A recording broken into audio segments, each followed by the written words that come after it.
Welcome to Threads of Truth, where we explore the mysterious and paranormal stories from around the world. On today's episode, we will be uncovering 8 true accounts of horror that occurred in the comfort of people's own homes. From ghostly apparitions to terrifying encounters, join us as we explore the unknown.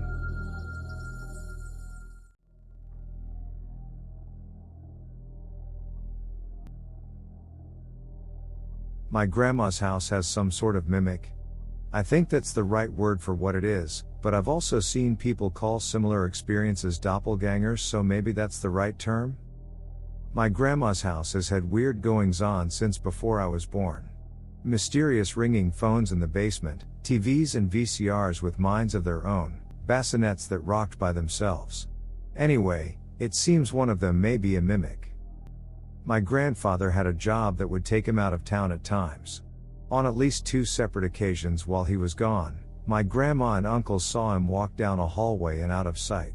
They thought maybe he had come home without them noticing, but his car wasn't in the driveway either time, and he came home later and insisted he hadn't been home.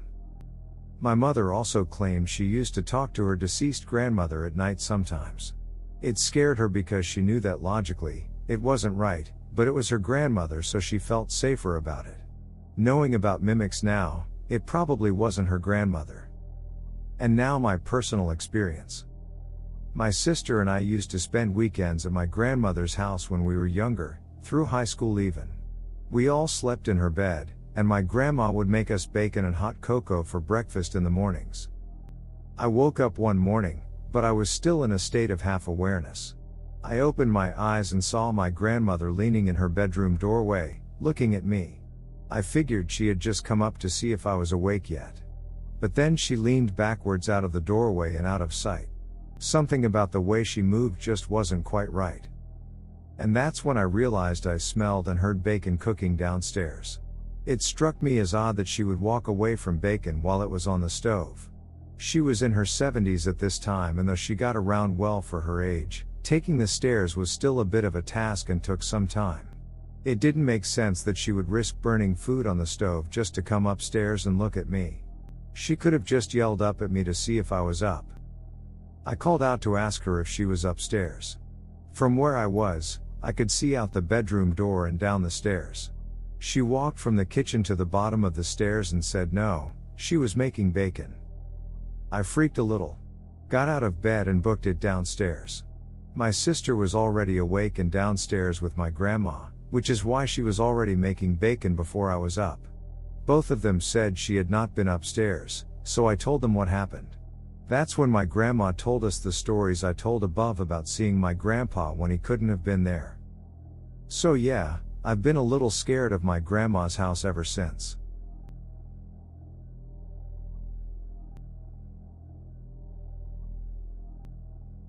Okay, this happened in 2016 when I was a 17-year-old first-year college student in film school. I'm now 22F, name is Julia. I lived alone in my first ever apartment. It was really small, but I was really proud of my independence.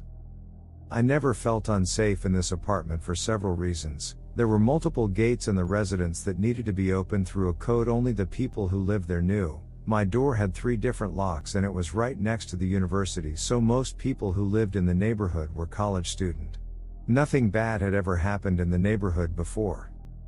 I've always been very careful with locking the door when I leave my home. I always check twice. I have slight OCD. So this one time, I leave to go to class and lock my door, but for some reason I couldn't get the key out of the lock. It was completely stuck, so I went to get the caretaker of the building to help me, but he wasn't there and I was getting late for class, so I went to class with the key still in the lock. I took off the keychain first so it's not too noticeable.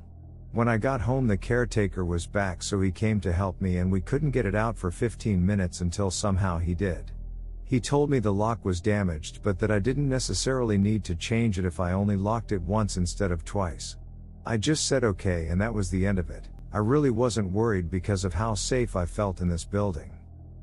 Flash forward to 2 months later. I was taking out the trash one night around 11 p.m. While on the phone with my sister, I remember telling her that I was taking out the trash, then that I would take a shower afterwards before heading to a party. As I previously said, I always lock the door, even just to take out the trash. Because of my lock being damaged, I only locked it once. When I got back to my apartment, I found the door unlocked, which immediately alarmed me. So I went into the apartment and locked the door immediately, with 3 different types of locks. When you walk into my apartment, which is just 215 square feet, you have the main room in front of you and the bathroom door immediately to your left. I had left the bathroom door slightly open, enough so I could see a man in my shower, turning his back to me. Naturally, when I saw this, I tried to open the door and leave as fast as possible, except my main lock was damaged from 2 months earlier and I couldn't open it no matter how hard I tried. In this moment, all I could think of was the fact that I had to leave as fast as possible. I jumped out the window without really thinking. I figured it was the only solution, except I lived on the 2nd floor, so I completely smashed my ankles in the landing. I started running in whichever way I could, and when I got a little bit further from the building, I looked back and a man was there, at my window, watching me run away. I thought of 2 possible outcomes. Either the man was going to jump and chase me, except I wouldn't get far with my twisted ankles, or he would get scared of the height and be locked in my apartment. Thankfully, he picked option 2. I went to hide in a bush a little further and called the police, who arrived in just 10 minutes because I lived close to the station. They pushed my door open and the man was there, just sitting on my couch, holding a kitchen knife, waiting for me to come back, like he didn't think I would call the police. They arrested the guy and later told me he had already been arrested for sexual assault, rape, attempted kidnapping and attempted murder. They also told me how everything had happened. Like I said, it was a very friendly neighborhood with mostly college students, so he got inside the building by other people holding the door for him. He then heard me telling my sister I was going to take a shower, which was why he was waiting in the bathroom for me. He crocheted my lock while I was taking out the trash. He apparently noticed me on school campus and followed me to my home several times before succeeding to actually come in. He stayed inside waiting for me because I had recently changed my phone and the previous one was still on the table, so he thought I didn't have a phone with me to call the police. I don't live there anymore, but after that, to get into the building, we all needed identification proving we lived there. Building IDs were created and we had to scan them every time, and it was the only way to go inside the building. Nothing bad happened in the neighborhood after that. It's back to being very peaceful and friendly.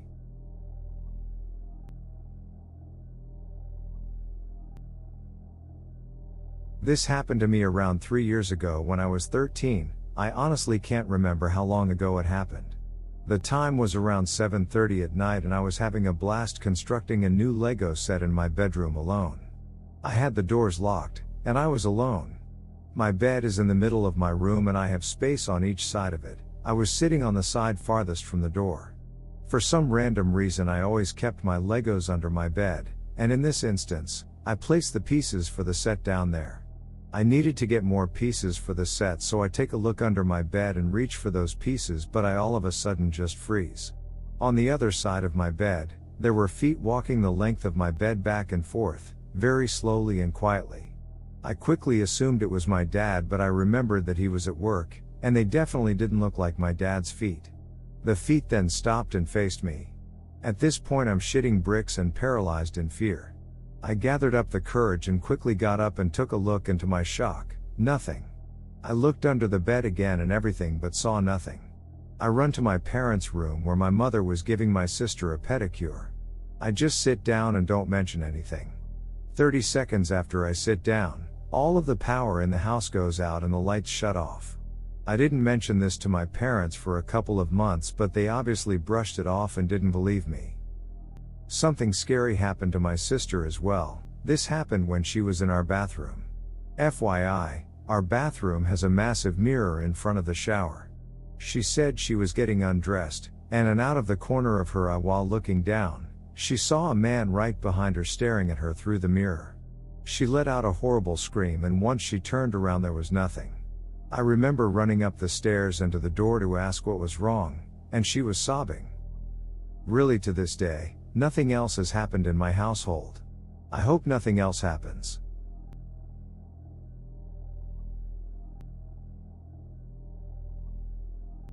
This just happened about 20 minutes ago.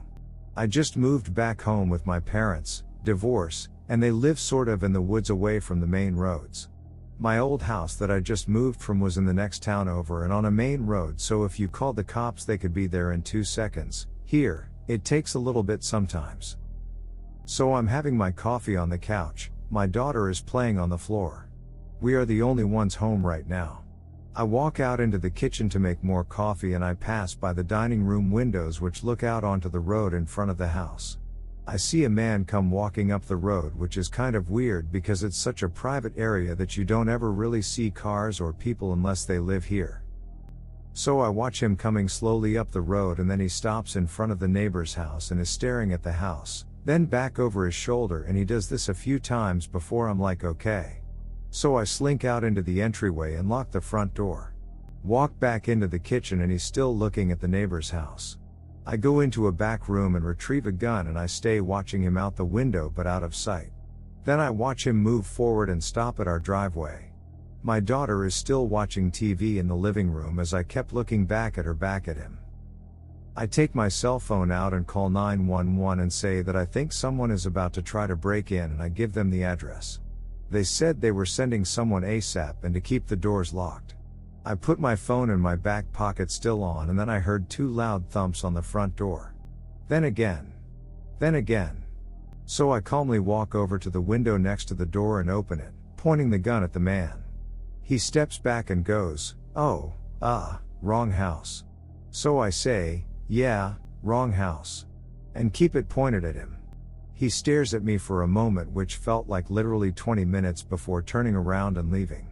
I could still see him in view when the cops pulled up, so I pointed and they went and got him. They said they found a lot of drugs on him and 2 knives in his pocket along with some money, so he was probably up to no good.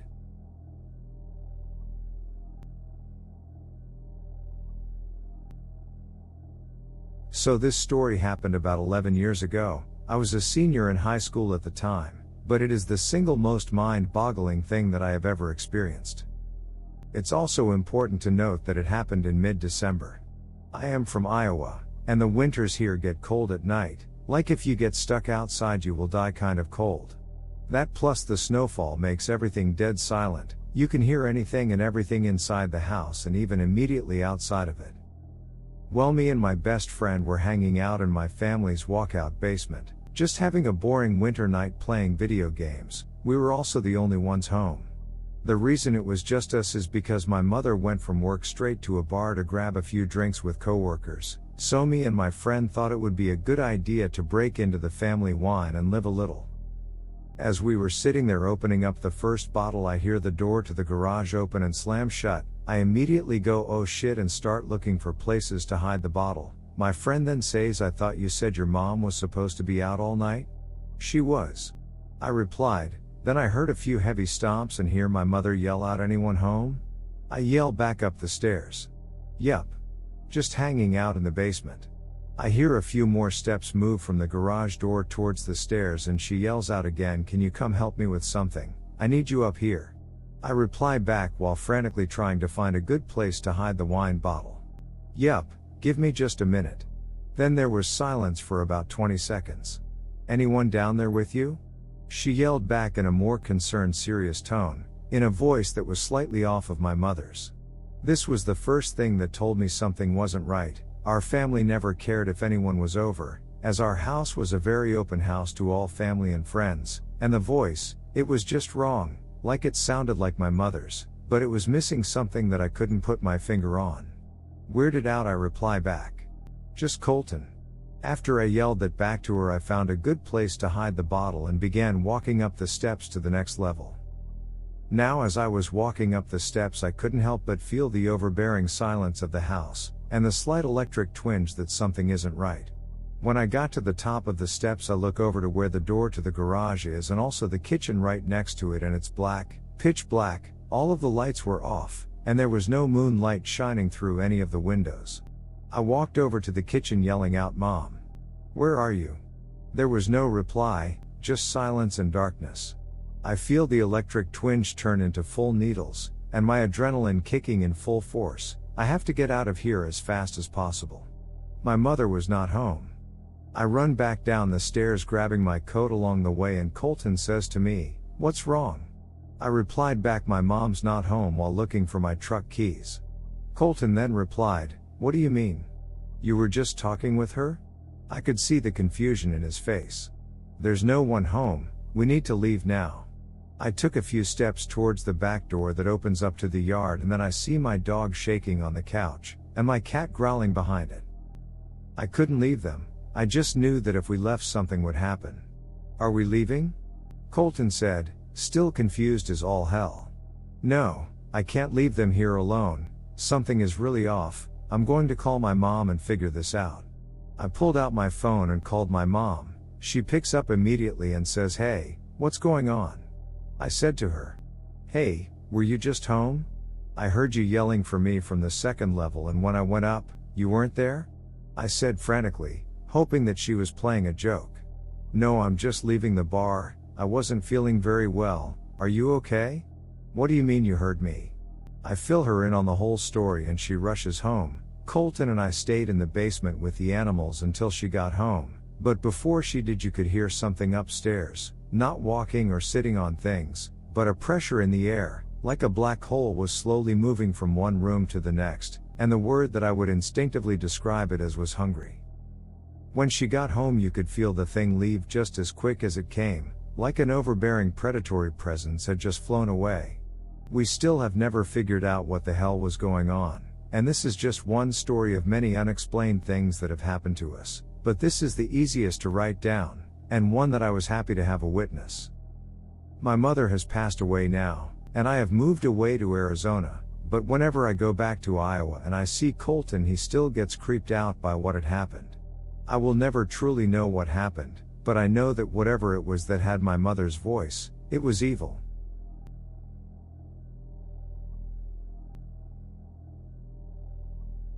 I am shy about speaking of this, because it sounds unbelievable, and I don't want it to affect my credibility in real life with other people.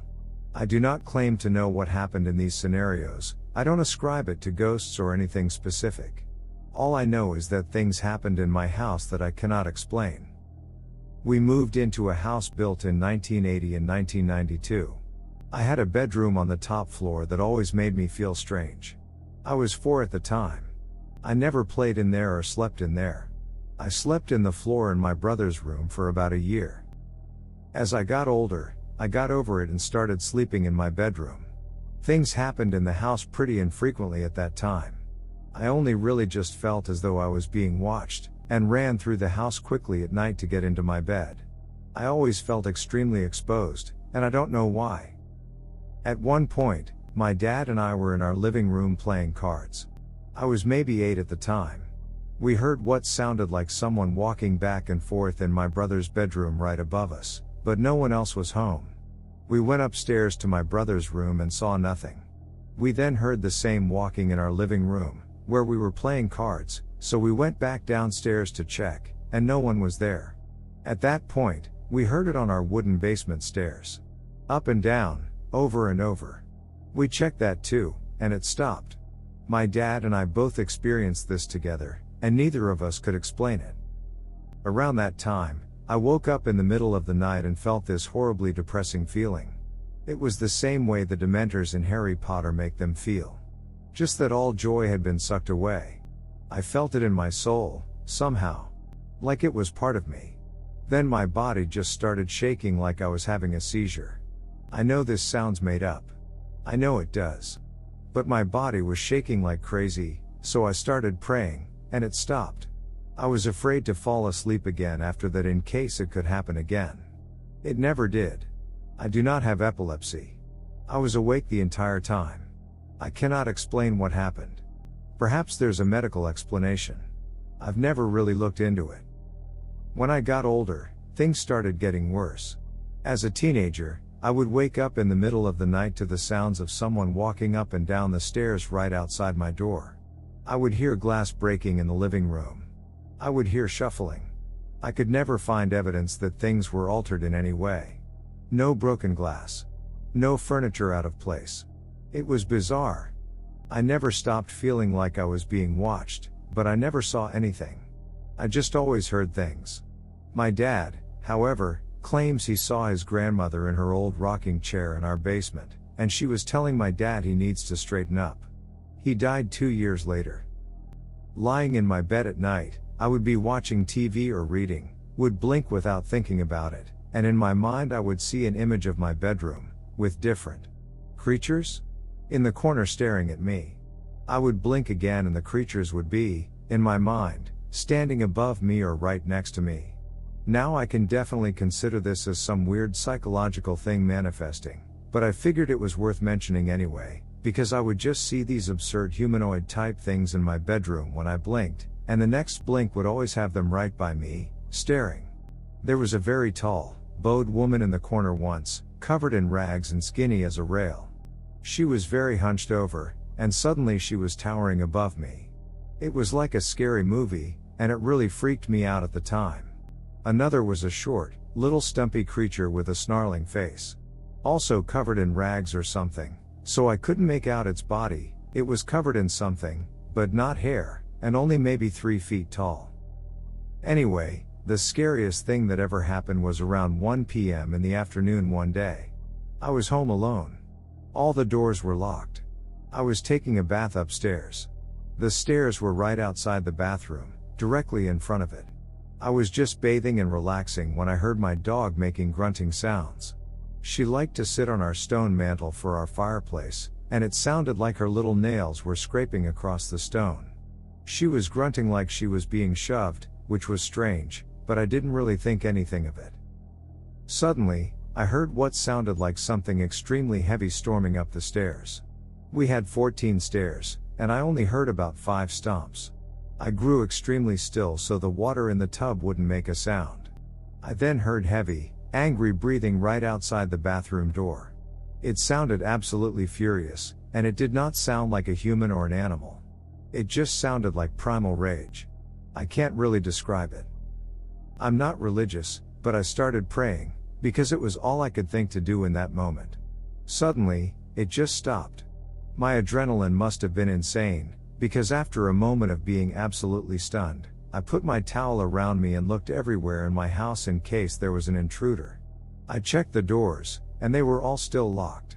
There was no one in any closet, under any bed, nothing. It was just gone. At that point, I grabbed my cordless phone, no cell phones at the time, and ran to the bottom of my driveway where I called my best friend to come get me. I slept with the lights on for an entire year after that. When we moved out of that house, everything stopped. I never had another paranormal experience, and that was 13 years ago.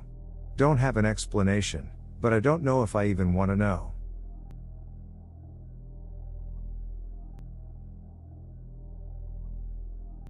Woke up to myself on the side of the bed. This happened to me when I was about 10 or 11. I was sleeping in my bedroom at my grandmother's house. My bed is directly in front of the door but on the other side of the room, so if you were to sit in it and face the door, you could see all of the bedroom and all the way to the kitchen. I remember waking up to a scratching sound, like something was dragging itself across the floor. So I look at my door and saw something dragging itself through the hallway and to my grandmother's room. But I then told myself it was only my imagination, so I turned around and tried to go to sleep. After trying for I don't know how long, I decided to go to my living room to watch TV since I didn't have one in my bedroom. It was normal for me not to be able to sleep, and as I turned to the door I saw myself on the side of my bed, kneeling and smiling. But it wasn't exactly like me. It was like a version of myself if I was some kind of demon. Peeling, scratched, skin and bones, a creepy as hell smile with way too many sharp teeth and wide eyes that had no color to them. Like any normal child I turned my back to it and prayed to God that it went away. After a few moments I could hear the scratching noise again, but I didn't dare to turn around. So I just laid, for hours, staring at my wall while occasionally hearing the scratching noise again, or even breathing if I paid enough attention, until the sun started shining on my window. When I got up, there was no sign of it ever existing. No scratches on the floor, even though I could hear scratching, no doors that were closed now open. Everything was exactly like it was before. When I told my mom, she just told me it was a nightmare and that it never happened, And so did my grandmother after I asked her if she had heard anything. But it had to have happened. I was wide awake. I remember it vividly. I remember the noise, the face, I remember lying there for hours. I can picture it like it's happening now. I wasn't asleep, that much I know. I am now 17. And I can't sleep with my back to the door, and my bed. My door is always closed if I'm getting ready to sleep, and even though I still have problems sleeping, I never get up in the middle of the night. That night is still one of the worst moments in my life.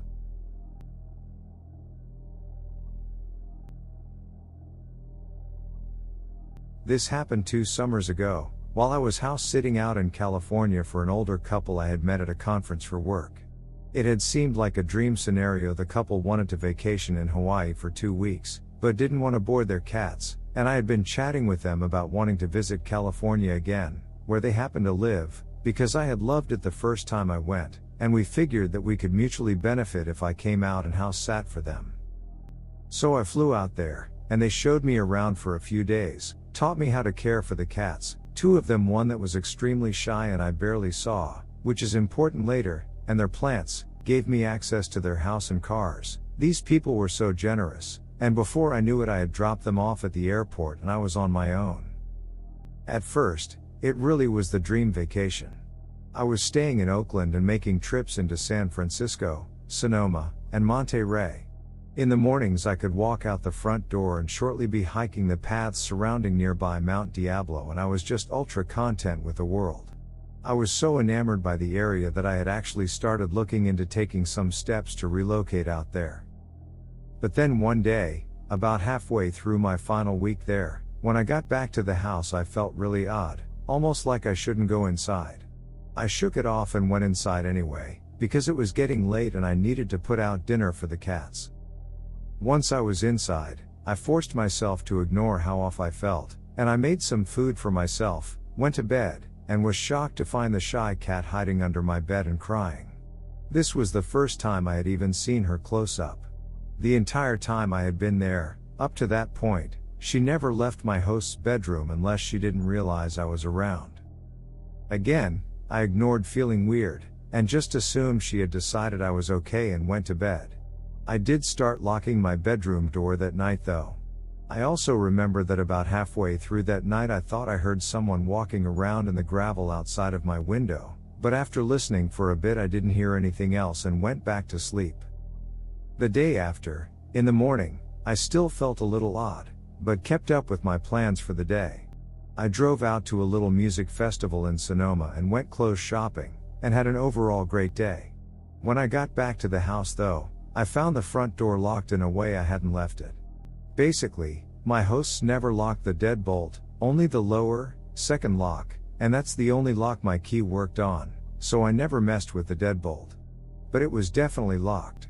So, I had to call my hosts and find the hide-a key, which, to their credit safety-wise, was buried like a whole foot underneath a bush outside and had definitely not been unearthed for a long time. So I used that, went inside, and kept the key with me just in case it happened again. And it did. But with a different door. This time I had stepped out into the garage to get a drink, and when I turned around to go back into the house, the door was shut and locked. I could use my normal key on that door, but I was still pretty bewildered. My own cats are whack, so I think in my mind I was trying to come up with a way the cats could be locking me out of the house, but I was coming up empty. I decided I must have been misunderstanding how the locks worked and just wrote it off and started checking and triple checking locks when I went out of the house or out into the garage. That night when I went to bed, the really awful feeling of unease was still there, and so was the shy cat who was clearly unhappy to see me, but also wouldn't leave my room. But again, I just locked my bedroom door and went to sleep. The next morning, I felt awful. Nausea, with body aches. I had no desire to leave the house, so I decided to stay in and Netflix for a day. This vacation stay was like a full 2 weeks, so I didn't feel like I was in any hurry to get all my touristy things in anyways. But as the day went on I started to feel that feeling of wrongness again, and it morphed into feeling incredibly watched. Around mid-afternoon, it got to the point that I was so uneasy that, even feeling awful, I decided to get out of the house for a bit to shake it off. I was getting a bit low on food, so I went to the grocery store and bought a couple food items that I didn't think would hurt my stomach, and as I started to leave the checkout, the cashier said to me, "Have a great evening." And I just instantly started crying, shocking myself and the poor cashier, because I just had this intrusive thought that said, "You might be the last person to ever say that to me." When I got to my car, I was still crying and my entire body was telling me not to drive back to the house. I couldn't not, though, because I didn't want to neglect the cats, so I drove back, parked in the driveway, and convinced myself, after about half an hour, to just go open the front door. Once I did that, I thought I would get over it and be able to go in and at least feed the cats, and then maybe I'd go get a hotel room after, but my body physically would not let me inside. It was like I was stuck in the entryway. I then made a deal with myself. I would yell into the house saying I had already called the police and that they were on their way. In panic logic, I figured that would make anyone in the house leave. So, I faced the inside of the house, looking down the hallway towards the bedrooms, and I did just that. The second I had finished saying, "They're almost here, so if you want to avoid being arrested you need to leave now," the light in my host's room turned on and I heard some banging. I immediately hightailed it back to the car, called the police for real, and proceeded to have a mental breakdown while talking to the dispatcher. Once they got there, they checked the house and didn't find anyone. But the double doors in my host's bedroom were left wide open. I'm so glad the cats didn't get out, and there was a pile of food wrappers in the corner behind the blinds, so they said it looked like someone had been there. What makes it so scary to me is that nothing was taken. And that based on the shape of the house, that would have been the perfect vantage point to see me in the living room as I stayed homesick. To explain this, the house was in an L shape, and from the windows into the garden that were in my host's bedroom, you could see into the living room windows. Also, the minute the police were gone, they said they couldn't prove anyone was there. There were no signs of forced entry and we couldn't get a hold of my hosts immediately to verify if anything had been taken, etc., which once they were back, they verified that nothing had been taken, so they said they'd keep watch a bit but nothing else. The shy cat was right back in my host's bedroom and I didn't see her again until I left to go back home. So, basically, I think the intruder had been there at least 2 days, forcing her to choose between two strangers, and leading her to choose the one that was at least a little less strange, me. It messed me up pretty bad, especially because they didn't catch the person, and didn't seem to have any desire to look, and I still had to stay in that house for the next 3 days. Nothing else odd happened and I didn't feel anything off the rest of the time I was there, but the damage was done. I've never felt completely safe in a home without doing a complete search before bed since. But I am extremely glad my gut spoke up. I guess I'd rather have some residual anxiety than be dead. So, whoever was in my host's house watching me, let's please never meet. As we come to the end of our journey in the world of the unknown, we hope you've enjoyed exploring these scary home encounters with us on Threads of Truth. The unknown can be a frightening place, so stay safe, and always trust your instincts. Thank you for watching, and don't forget to subscribe for more chilling stories.